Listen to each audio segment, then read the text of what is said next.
Okay, so today ended up being really hot. I've been doing a little bit of work on another Ron's project, which is a painting station for myself, and that uses the same concepts as my heavy-duty tables. But that's not anywhere near being ready to do.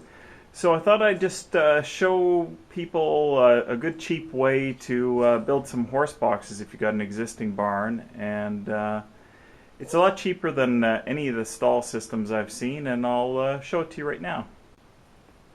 Now, this is our barn. It's filthy, but to give you some idea of what it is it's a really simple system.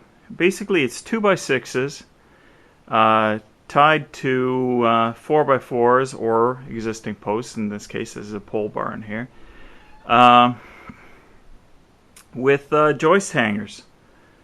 And at the base of each post is just a flat post mount that typically goes into concrete. Now I assume that you have a concrete floor and that you have something in the roof to tie into.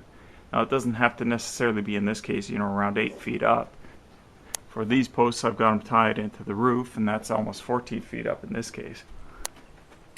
But it's a really simple system, and it works really well for us, and it's cheap.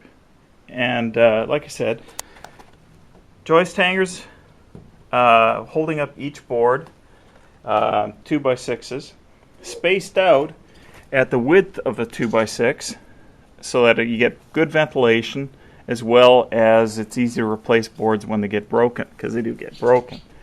When I was tying it to posts, I would put a 2x4 in place to tie everything into, and when I had doors or gaps between posts, I'd just put a 4x4 into the floor. The post mounts, you can't really see because it's all buried in the sawdust, but the post mounts are attached to the floor with nails, basically.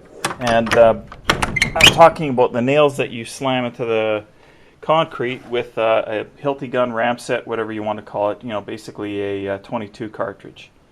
And it works well for me.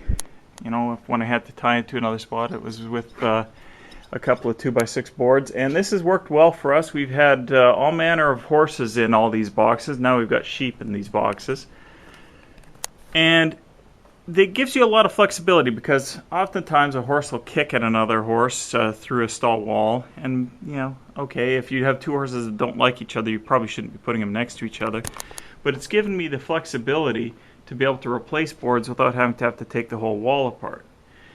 On occasion, I have lost a post. This post here actually got kicked by a horse at one point, and it did break the post, but not to the point where the wall came apart or anything like that. They're actually quite solid.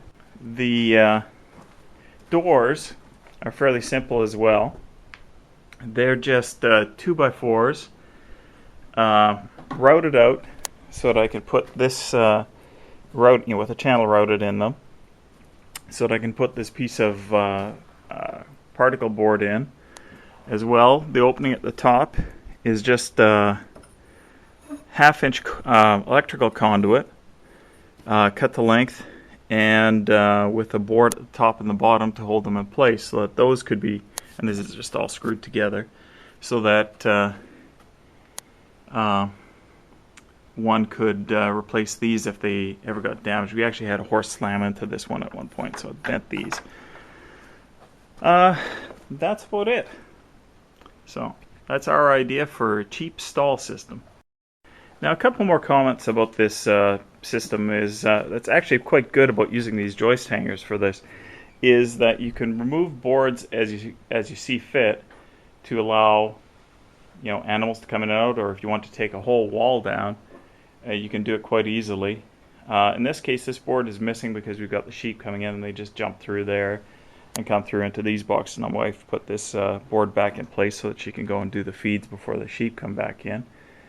But this gives you a pretty good idea. Now, was these in this case I centered these, and that was probably about the best idea. These are about a little more than 6 foot long boards here, and I wouldn't want to span much more than 8 feet because it would just get too shaky if an animal is bouncing off of them.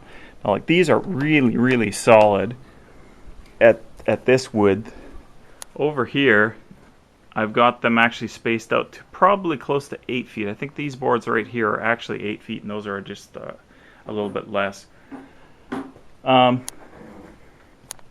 Once again, no horse has ever broken out of these boxes, and we do have a Belgian as well, so he's rubbed his ass on them, but he hasn't done any damage to him. Now, it's a little bit darker here. This is another part of the barn. It doesn't have any skylights in it because there's, well, hay above us.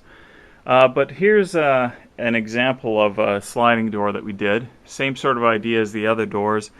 Routed, 2x4s so that you can have this piece of plywood in place. Now this one we just got lazy and we just covered it up with a piece of plywood, but you could do the same thing as those boxes with the electrical conduit. And just a simple, sliding rail system that you can get anywhere, probably for typical barn doors. And that's it.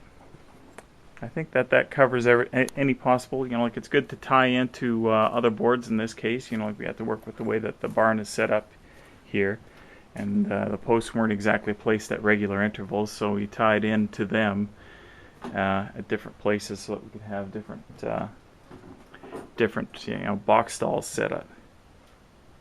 Now, if you so desired, you could put a board in at the bottom. It's a little bit harder, and I had to use just some standard brackets drilled into the post mounts, but that's the way it works, and you can build it up as high as you want. In this case, we built these ones up fairly high because the horses were going at each other over the top of these. Originally, we didn't have that top board in place. Okay, so I thought I'd just quickly add a little postscript to the talk about the cheap stall system. You would use, or in this case, or in my system, you use about half as much lumber, I'd say, as a regular stall system, since most of those fill in the whole wall. As I said earlier, you get a lot better airflow with this system, and obviously it's a lot cheaper. You're cutting your lumber costs in half. But as well, for things like filling in spots with those the electrical conduit, those are way cheaper than the systems that they sell you out there, because they want $100 for a panel, or more even, for that matter. And I don't think I spent $100 on all the conduit I used. Those come with 10-foot lengths, and they're pretty cheap. I think they're about $10 a 10-foot length, so pretty reasonable. And they're pretty durable. We'd seen some bent, but none have broken to the point where we had to replace them. In any case, I hope you enjoyed this, new edition of Ron's projects. As other people have said, rate, subscribe, and comment, and I'll see you again.